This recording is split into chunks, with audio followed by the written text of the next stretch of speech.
Do you like books? I mean, really, really like books? Then you're in the right place. Each week, your host, Sam Hankin, interviews the best of today's top-selling authors and the up-and-coming superstars of modern literature. This is The Avid Reader. Here is your host, Sam Hankin. Good afternoon, everyone, and welcome to another edition of The Avid Reader. Today, our guest is Susie Yang, author of White Ivy, her first novel, which will be released in November by Simon & Schuster. So Susie obtained her doctorate in pharmacy and then launched a tech startup. But she studied creative writing at Tin House, my favorite, and Sackett, and then came White Ivy, one of Glamour's best books of 2020 and lots of other praise. So White Ivy is a book that defies genres, going from one of immigration story to love story to thriller to psychological drama. Our protagonist, Ivy, is a difficult character to navigate. The reader is tossed a bit by the waves that shape her worldview and the actions that are propagated by them. Born in China and taken care of by her grandmother, Mei Feng, who I love, her parents, Shen and Nan, eventually save enough to bring her to the States to join her brother, Austin. Ivy's youth shapes a lot of her later life, and the reader is drawn to the curve of that life, which is definitely not a straight line. So surprises abound, and I'll try not to give any away. So with that, welcome, Susie, and thanks so much for joining us today. Thanks, Sam. That was really good description. Thanks. Well, so because I own a bookstore, I'm always interested in the cover, and then I'm always interested in the epigraph, because as many people who say you can't judge a book by its cover, everyone who comes into my store will, right, without exception. And then they look at the epigraph. So this is the cover here. This is as good as I can do. And so I was going to ask you, did you vet the cover? Did you design it? You did? Oh, I definitely did not design it. Simon & Schuster designed it. Yeah. We got a couple. I think my editor sent me over, I want to say 5 different designs initially, and they were all really different. And then, we kind of went back and forth a few times, and then a lot of other people weighed in. And I think this version ended up being a combination of 2 other versions that we really liked. I really am drawn to black and white covers with a little splash of color. And I know this because like you said, every time I go to the bookstore, I browse the books, and I always find myself picking up the black and white cover with something very mysterious looking on it. So clearly this cover is designed for me. So I think, and then we kind of played with the font a little bit and the placement, but I think this was maybe after 3 rounds of feedback, we got this cover that everybody was happy with. The woman on the cover kind of looks like you. Everyone said, my friends are like, is this you? I'm like, no. The interesting thing I find on the cover is that when you look at, it's a great cover, and the way the rip is across gives this dichotomy. But when you look at her, you see, I think, this really confident look, and almost defiant, right? Yeah, her arms are crossed. Yeah, don't get anywhere near me. Yeah, and I also love that you don't see her eyes. I thought that was very cool. Yeah, it's so funny because now with COVID, all you see is eyes, and unless you have laughing eyes, and so do I. And I don't know, if I go to the doctor and I say something to the receptionist, can't believe you're still working here.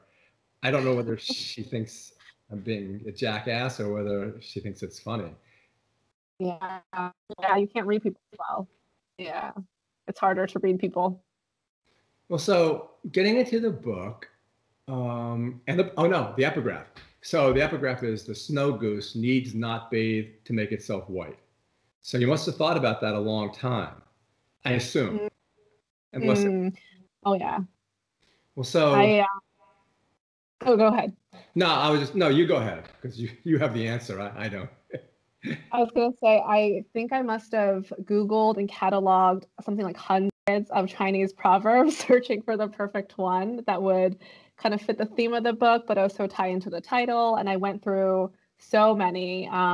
And then we came up with this one. And then this one tied into the title really nicely, which is White Ivy. And so the title White Ivy comes from this phrase, the snow goose do not bathe to make itself white. And it really speaks to kind of Ivy's desire for legitimacy. You know, it's the whole idea of, are you born a certain way or do you make yourself a certain way? And what is intrinsic versus extrinsic? So I thought that quote was really fitting for the book. And then that's where the title actually is pulled from as well.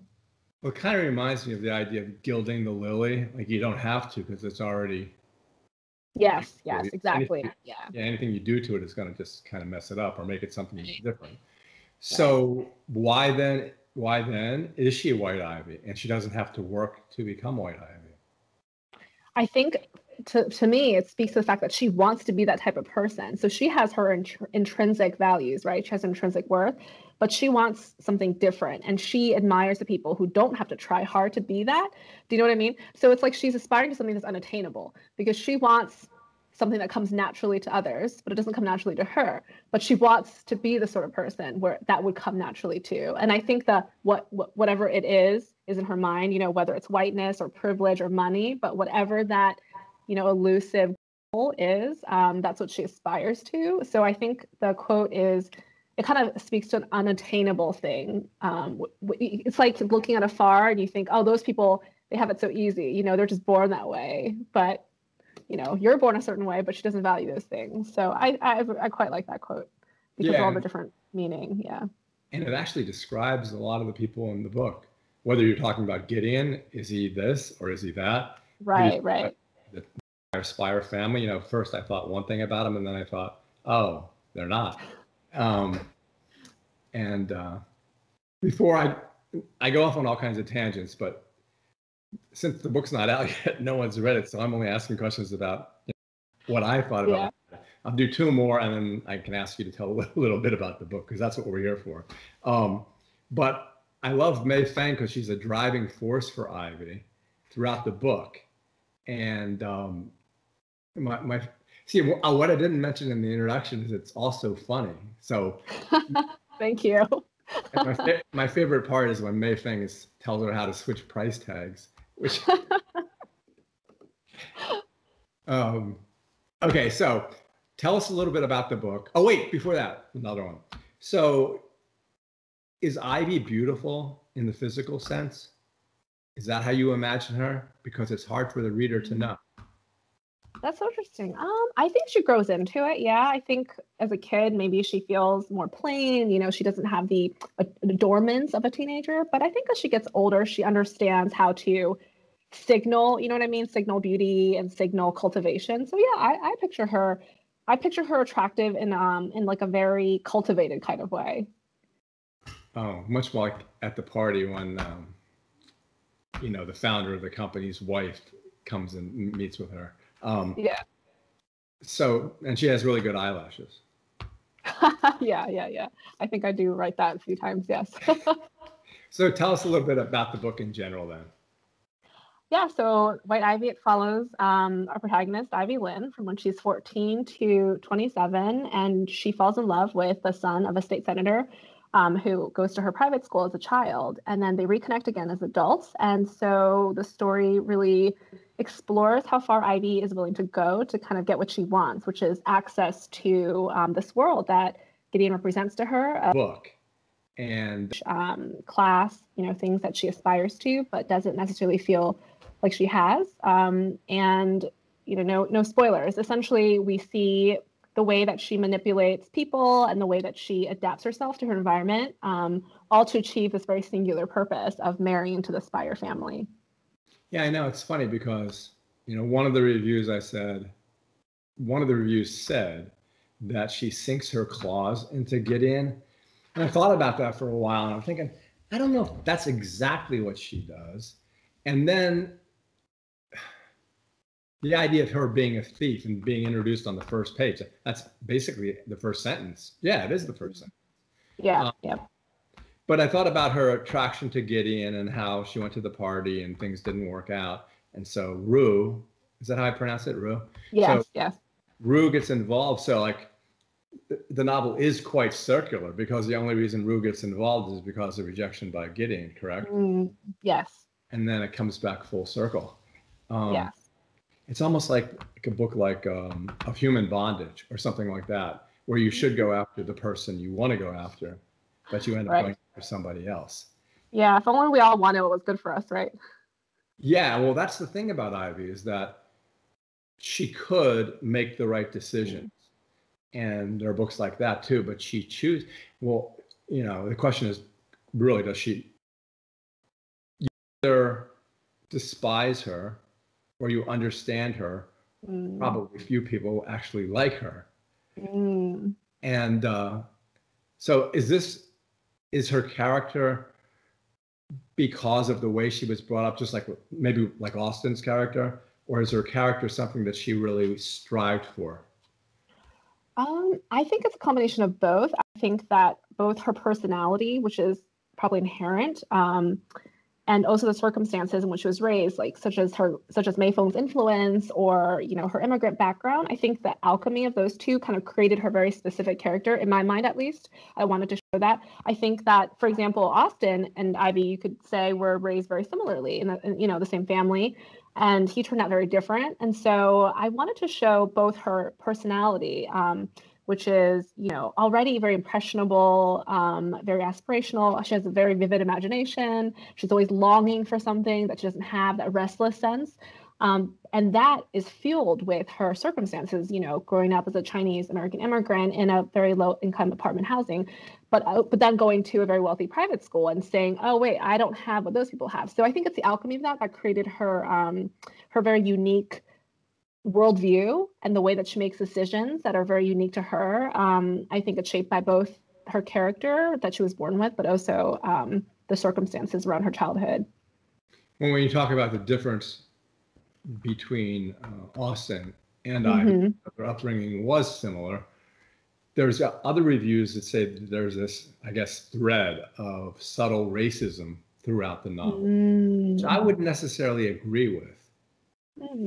I don't think it's that. Do you think that's true? I haven't read the review. Is it like racism toward is it like she doesn't like being Chinese? Is that what you mean? Yeah, well, no, this review, and I wish I had it in my hand, was basically saying, like many immigrant stories about Chinese, there's this subtle knowledge by people that there's something different, or I need to act differently because she's Chinese. Oh, like Ivy experiences racism. Yes. Oh, okay, I see what you're saying. I see. I don't know if I intentionally, you know what I mean? I definitely didn't intentionally set out to portray those, subtle threads, but maybe it comes off across just because you assign everyone forms impressions, right? We make assumptions about each other. And I think maybe some of those assumptions, because Ivy is Chinese, like it can be attributed to the fact that she's a Chinese immigrant. But I definitely don't think I intentionally wrote a scene or a character that was very overtly racist toward Ivy because of the fact that she's Chinese. Yeah, I don't think I did that on purpose. I have two Chinese children we adopted from Xi'an, and I think it's Jiangxi City. But Samantha and Annie, her name is Ann Tata because of the two towers in Xi'an. And she was born where the terracotta soldiers are. And so we met the guy, the farmer who discovered him. And so the Chinese government has kind of like given him enough of a stipend that he sits there in a lawn chair all day, and you can sit in his lap, like Santa Claus. So I have a picture of that. But the one thing that I've noticed, because I always think, that especially with all the books out now and with Black Lives Matter, I always see, okay, I guess I am kind of a racist. But the interesting thing about Samantha and Annie is I've never looked at them as being anything other than Samantha and Annie. So I have totally forgotten that they're Chinese. And then my friend Martin is Chinese, and whenever the four of us go out for dinner, they just assume he's their father. And I always go, why would they assume that? Yeah, I don't know. I mean, it's really, especially now with the BLM movement and everything, and it's just a topic now, you know what I mean? Everybody's kind of almost like introspecting in themselves. And when I wrote this book, I definitely didn't think that race was a big theme, at least not one I intentionally set out to write about. It was, obviously it comes through because of Ivy's background, but in a way, I almost think of this as a very American novel, social climbing, she wants that WASP life. But I think there is a sense of Ivy's personality being the other. And I think that's a feeling that a lot of immigrants can relate to. But there's so many, how do we put it? Like everyone has their own Achilles heel, right? The reason why they believe others are judging them, et cetera. And for Ivy, I'm not sure that she ever internalizes being Chinese as one of them. I think she internalizes maybe being different or having grown up, poorer than her classmates, or not having the same cultural understandings. But I don't know. But definitely when I was writing this book, I definitely didn't intend to deliberately say something, profound or anything about race in that sense. Yeah, it's like one of the differences, again, as I always do, bringing it back to me, is that when I was in China and adopting Annie, and we got lost, the driver got lost going to the orphanage, and he found a farmer who they were discussing. Yeah. But I thought they were screaming at each other, and I was really scared, but they were just talking. Yeah. My husband had a really similar experience when he met my parents for the first time. They were like just asking me to come down for dinner, and he's like, "Are they mad at you?" And I was like, "No, why would you think that? They're just telling us to come down for dinner." Yeah, well, that's funny because you have a dinner scene in the book when Shen, and it's just so funny when she looks at him, the father, and just says, "How much does it cost? How much did this cost?" Yeah. It's like, it's just a normal question, but nonetheless, it has all kinds of trappings for both races. Yeah. And that's again what I was talking about in terms of the comedy. And that's the other thing with Shen and Nan, which may in fact just be a cultural thing, or maybe because of the way they were. But at first you think they're just being terrible about raising her and not being parental and not having any cares about her. But that evolves too. It evolves for the reader. There certainly is an amount of caring there. Yeah, I think that's quite, I think that's probably comes from the wisdom of me having grown up. I think just being raised Chinese American, as a kid, there's such a feeling of like, oh, your Chinese parents don't say I love you, right? They don't show love through physical caresses and things like that. But as I get older, you start to see all the ways in which they do show love for you, such as cooking for you or coming up. Ivy's parents go and visit her in Boston and they bring her all the food, and the way they provide for her financially. And I just feel like it is a different understanding of how love is expressed. And that's something I learned as an adult, and also that Ivy has learned as an adult, is how to see her family as people and who they are, and not just through her own lens. That was part of her evolution as well, and understanding her parents. Yeah, and it was also interesting in the book that you see, but you only see like out of the corner of your eye, how they begin to make her parents, Shen and Nan, make a life for themselves and do better and better and be more successful. And it's kind of there, but you kind of see it out of the corner of your eye. You know what I mean? Yeah. I wanted it to, I kind of wanted to have it be Ivy's blind spot, because, in her mind, it's like her parents are like fossilized, as the people that they were when she's a kid. And so she doesn't even really understand that they're changing and evolving as well until one day she's like, wait a second, they're different now. Their house is different. They're different people now too. Yeah. So, and that goes to the Speyers, because originally I thought, oh, these guys are multi-millionaires. And then I thought, well, are they really? And but you don't really say anything. Right. But you stick things in there, you go. It turns out they're renting the house, and there's some threadbare things at the other house, summer house. But I don't know. I don't want you to tell me. It's just that bring her all the food, and the way they provide for her financial aspects of it, and also not knowing what's going to happen. But I think it was because I really wanted the reader to be really close to Ivy's thought process. Like everything that we learn of the world is filtered through her eyes, and so she is wondering the same thing, right? Like, how much money do these people have? Like, where is their place in the hierarchy of American, patrician system? And because she's constantly looking for clues, we as the audience are also kind of following her to piece together the puzzle, and whether she ever discovers the truth, or what their backgrounds are, or whatever it is that Ivy's looking for. I definitely didn't want my narrative voice to come in and say, actually, these are who these people are. I kind of did want to leave the audience feeling kind of seeing the world and the people through Ivy's eyes. Yeah, and it's funny because from the first line, as I said earlier, the book really is a lot about money. Whether you are talking about Rue's end table, or whether you're talking about the present that Rue's boss gives to Ivy towards the end, or whether you're talking about Mei Feng explaining to Ivy exactly how you go about getting money and not even thinking that there's anything wrong with it. But yes, that thread of money runs throughout. In fact, even at the climax. Yeah, I don't know. Maybe it's my But I don't know. I don't want you to tell me. It's just that I know what you're saying. Like that's something that I think it was a reader discussion question. They said money is almost a character in this book, and I loved that. It feels like it's its own, it's its own shape-shifting character that other things revolve around and the characters revolve around. And it's really true. I felt, for me at least, it was a way to explore. It kind of represents so many things, right? Class and, wealth and aspirations and freedom, beauty. So yeah, I really liked that. The fact that it is such a strong thread and almost a character of itself. It is, because you gave it almost anthropomorphic aspects, like when you talk about it was almost 2 inches thick. Yeah, I remember that. Yeah, so the reader goes, okay, well, I did. I went like, okay, it's like that. And they're $100 bills, so I started adding it up in my head. Did you get an amount? Because I don't know. I did get an amount, and I thought, well, is that enough? I don't want to give anything away. Okay.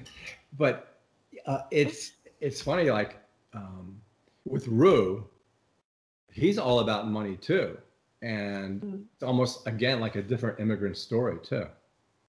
Yeah, I think I used a line somewhere in there that they were like, that Ivy felt they were like two pirates. And I think I see that as a common thread. There's like a hardness, I think, in the both of them from, whatever experience they've had or whatever their personalities are, that binds them together, right? I think both of them can sense that in the other. This very like dog eat dog understanding of the world in a sense. And of course, so much of that has to do with money and material things, which they both do really covet. And that's, I think, the understanding. But on Ivy's part, it's understanding, but also probably contempt, because she doesn't want to be that type of person, even though she is, right? Whereas Rue freely acknowledges, yeah, I'm like this, I'm fine with it. So. And it's funny with both Rue and Gideon, the part of money is also combined with one of them or the other saying, I love you. So. Is that true? Oh my gosh. Well, yeah, it's kind of vice versa with Gideon. It's hard for me not to give away. Yeah. I'll go back and check. That would be, that's so interesting. That was not on purpose. I'll go back and check as well. And the thing about it is too, when you were reading it, and because we have all our book clubs with these people, it's like, it harkens back to like Jane Austen or Bronte, almost like a period piece, and in which you could take those characters and change the time and where they were, and they have the same kind of characteristics, like the young woman wooing the elder, much richer, and vice versa. So, at the very end, what happens at the very end, I started Googling movies in which that exact thing happens. And there's like 10 movies where that happens. Have you ever seen a movie where that happens? No, the only where someone. No, don't give it away. I won't. The closest I can think of is The Secret History, which I know some people have comped this book too.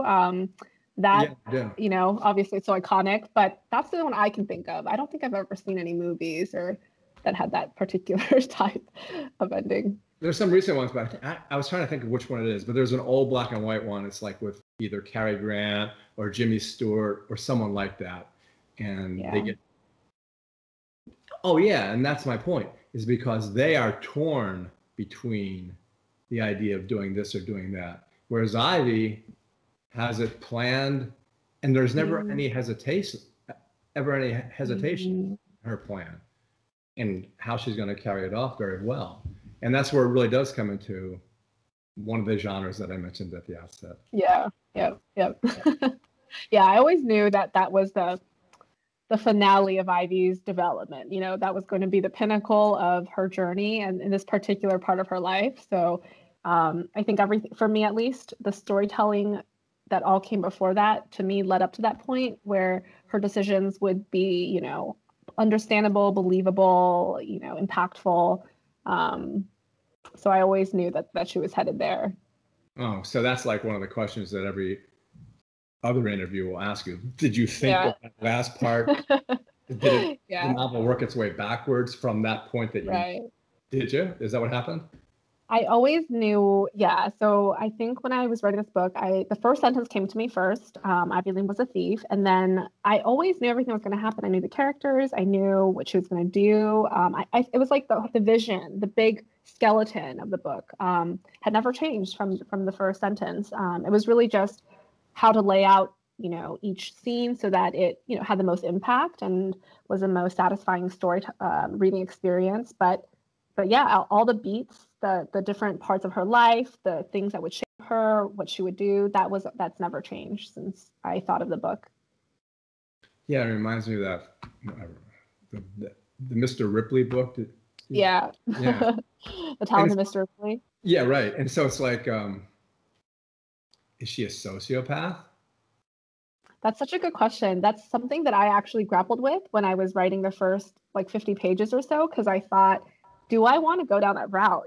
Do I want to make this like a kind of psychological study of a sociopath? And I decided against that. I didn't want to kind of go down that very, very noir path. I wanted it to kind of start almost very innocent and feel very coming of age. You're with her, you understand her feelings of, injustice and loneliness. But then as she progresses further along her ambitions, you start to see the cracks, I suppose. So I think I deliberately made a decision very early on to say, okay, I don't want to write a sociopath. I want to make her sympathetic as I possibly can under the circumstances.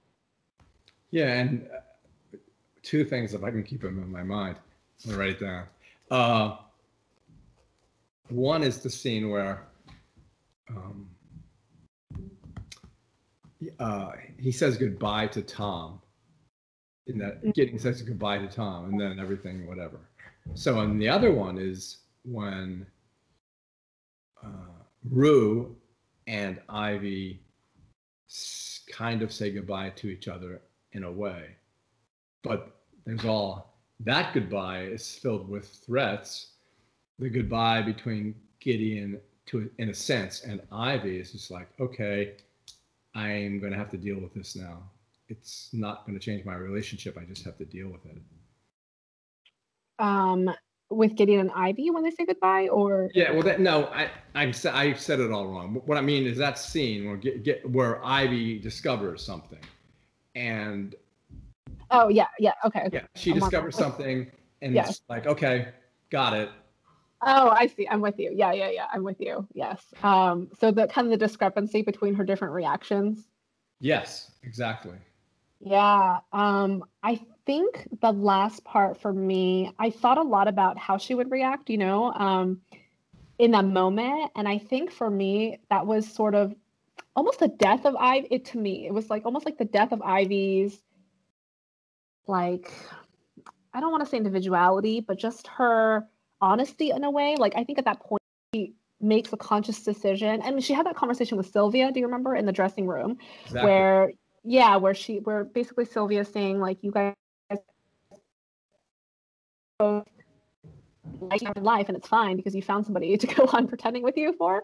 And I think in that moment, Ivy realizes she chooses that pretend life over reality. And that to me was the point where she says, you know what, I've come too far. I've done too much and I've sacrificed too much to get here to say, actually, this is not what I want. And she commits fully, to me at least. That's when she actually kind of like loses whatever grasp on reality and fully embraces the persona, if you will, that she has created for herself and for her and Gideon's future. And I think that was a tone I wanted to end the novel with, which is, this very sinister, like, yes, I'll choose this fake life, even if I have to pretend for the rest of my life that this is real. Which again harkens back to the 19th century novel as well. But, and then the other thing is that conversation with Sylvia, you begin to realize, which makes you feel a little bit more sympathetic towards Ivy, is that Sylvia is basically the same person, maybe not to the same degree, especially when that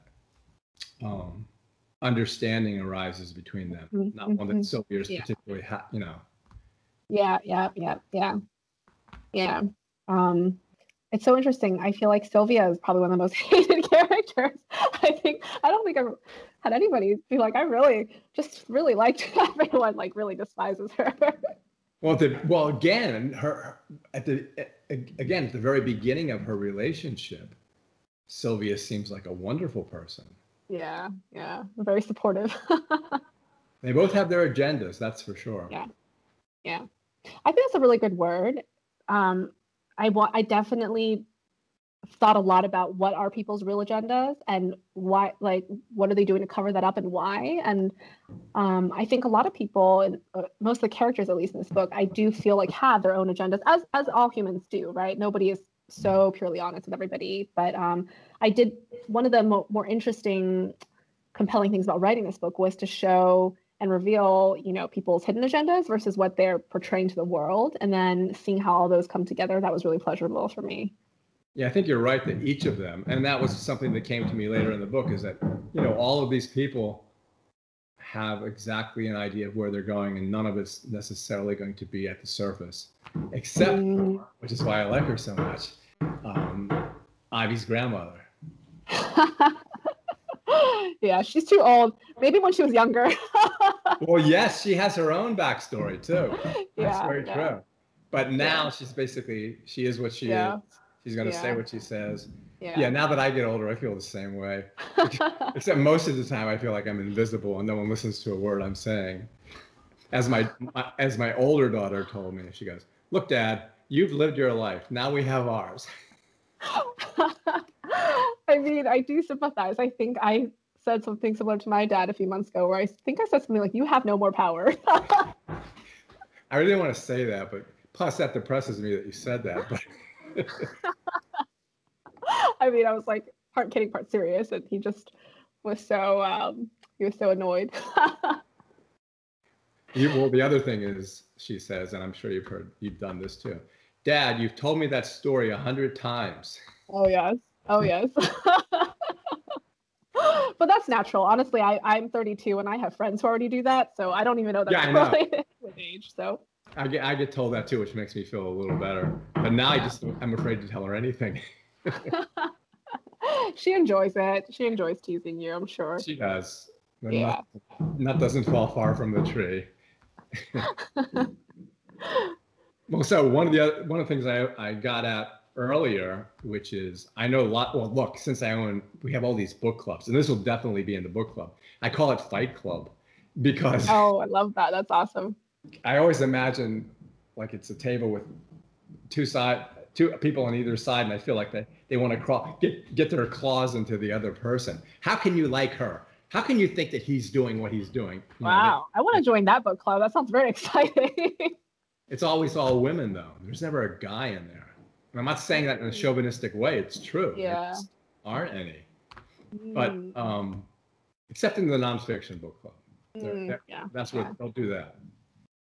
But so what I was getting at earlier before I started talking about the book club is that some of them like books that end where the author says, okay, here's a box. I'm going to put the end in it, and then I'm going to wrap it up, and I'm going to tie it with a ribbon.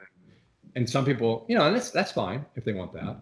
But also, other readers want it to be wide open, and this one certainly is, because you don't know. Because in my mind, well, it's like where we are now in the real world with 23 days left to an election, that, people usually have an idea of what's going on, And so people ask me 5 times a day, what do you think will happen? And I said, I'm not the Oracle of Delphi. What do you think is going to happen? They don't know either. Yeah. And the famous Chinese curse, may you live in interesting times. I'm old. I don't want to live in it. I want to live in really boring times. It's much easier. Yeah. It's funny. I have always wanted to live in interesting times until recently. I think for me, it was maybe the past 2 years. I moved around so much, and I always felt like I was trying to, look for new experiences or novelty. And now I'm like, I'm tired. I think it's also because of, like you said, this year, uncertainty is definitely the theme of 2020. Obviously, it's like uncertainty and anxiety, right? They like go hand in hand. Nobody likes uncertainty about the future, certainly not me. And so maybe I think that has a lot to do with, at least for me, the feeling of, I just want things to be just peaceful, predictable. It definitely, I think that's a sentiment that's shared even by young people. There's already TV shows and books coming out about this. But when we get some perspective, if we ever do, about what this was, it's going to be fascinating for kids who can tell their kids that they were born in 2020. And it's funny because my granddaughter she's never lived outside of quarantine, essentially. Wow. Oh, so she's a newborn. Yeah. I mean, God, these new parents this year, I cannot imagine. No, it's a complete, enough of that. It's like, I'm not going to say the new normal or a new world, because it's everything you could say has become a cliche by now. Yeah. And it's become a cliche so quickly. I think that's what shocks me, is how quickly something that feels new, 1 week, and the next week you're like, oh, this is accepted, you know what I mean? And it feels tiresome already. That's what surprises me, how quickly we adjust, and a new normal, it appears, and then you start to feel tired again, Yeah, and the weird thing was, I was in Hong Kong on February 5th, and I'm looking at all these people, like everybody in China, where you see so many people in China wearing masks, mostly I think because of pollution.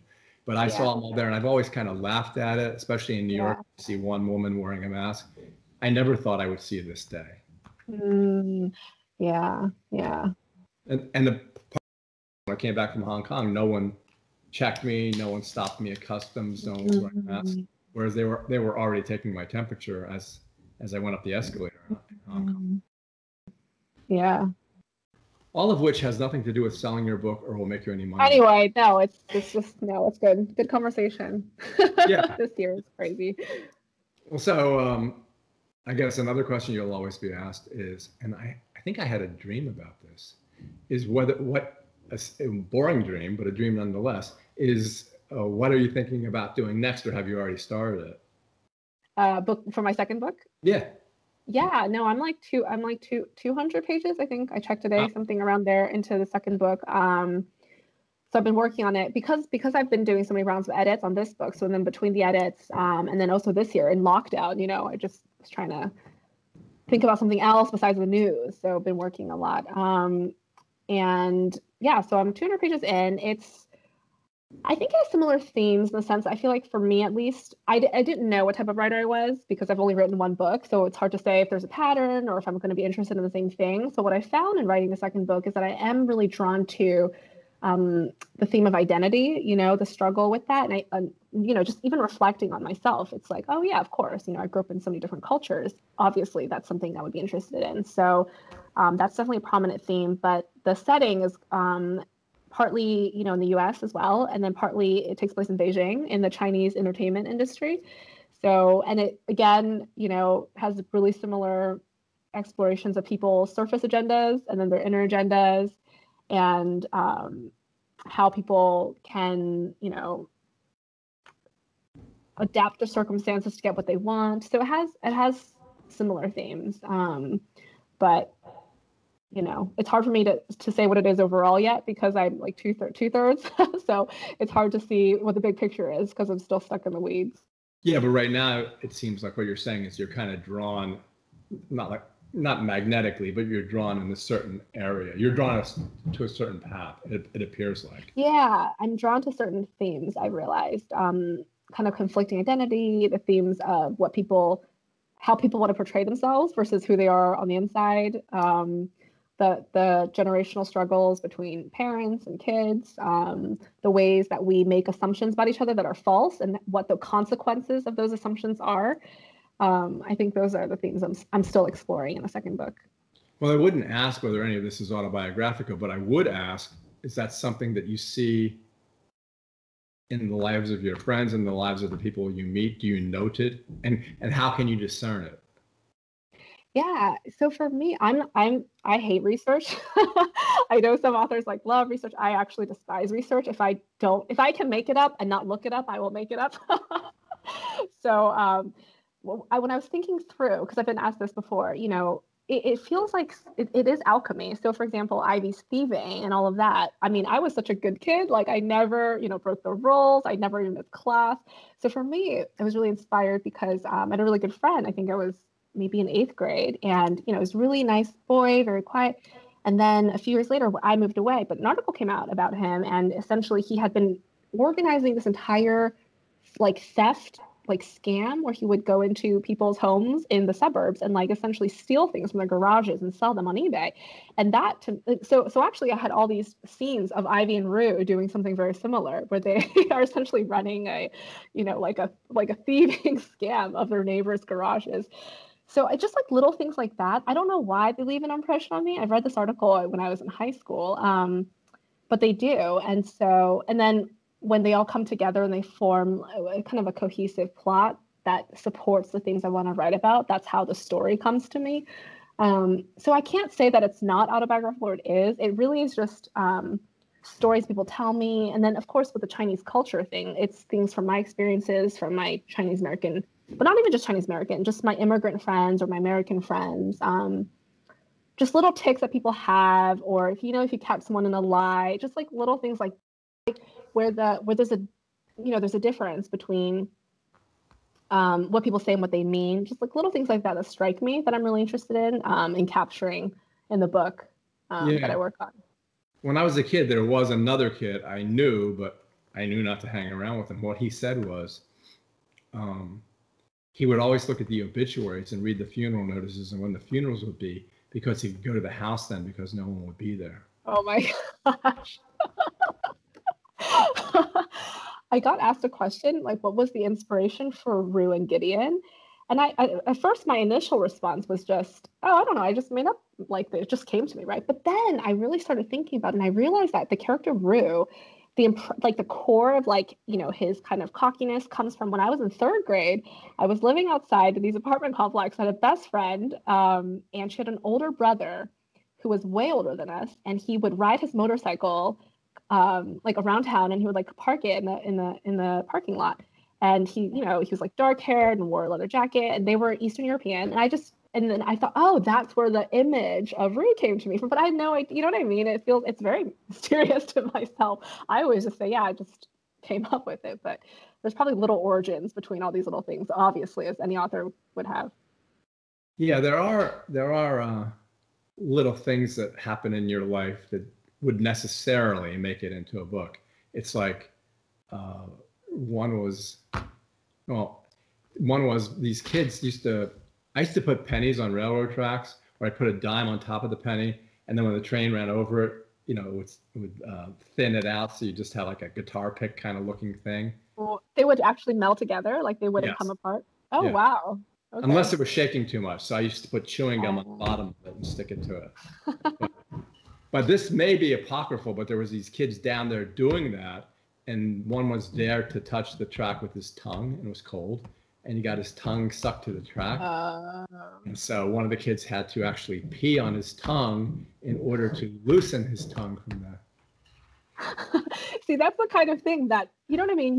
It just leaves such a deep impression, and you might use it as you pluck it as a detail, right? To add to a character. Yeah. That's so funny. Well, don't blame me if I use that story. If you read that detail. Whenever I tell that to them, and they say they're going to put it in their book, I say, you have to give me either a dedication or a credit or, some type of something. I do have a lot of, and the problem is that I do have a lot of these stories, but unlike you, I can do a narrative and I can do characters, but I don't have no beginning, middle, or end. And that's what I admire so much about you and many other authors, is that there is that. And like I said in the introduction, there is this curve. It's not a parabola necessarily, but there definitely is a curve as she goes through life. Yeah. Yeah. No, thank you. It's definitely hard. I think some people are like, they write very freely, so they don't know where they're going. They're writing and exploring at the same time. And then other people will outline everything. I feel like I definitely do a hybrid where I do have an overarching, like you said, the line of where the story's going, but the details are where it gets so messy, because you want to use them and you want it to feel authentic, but you still want it to fit the shape of the book and the vision that I had. And so many drafts with my editor went into kind of, smoothing those details out. And that's where, for me at least, a lot of the editing and the cutting and the adding all comes from, is putting those authentic details in while still staying on track to the story that I want to tell. Okay. I think that's a good place to end it, because if we don't, I will talk more about me. I always do this too, and I really apologize. But no, it's actually very refreshing. I feel like most of these interviews are like very, brusque, like Q&A.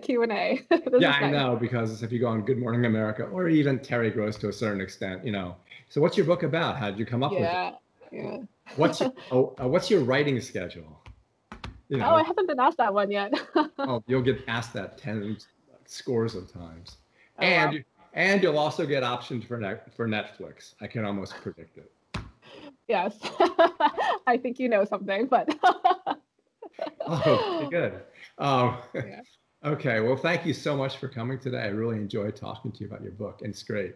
It's so we've been talking to Susie Yang. Her book is White Ivy. It'll be out in the next few weeks in November by Simon & Schuster. And it's a great first novel, especially if you have a degree in pharmacy. Thanks, Sam. You're welcome. Talk to you soon. Bye. Okay, bye.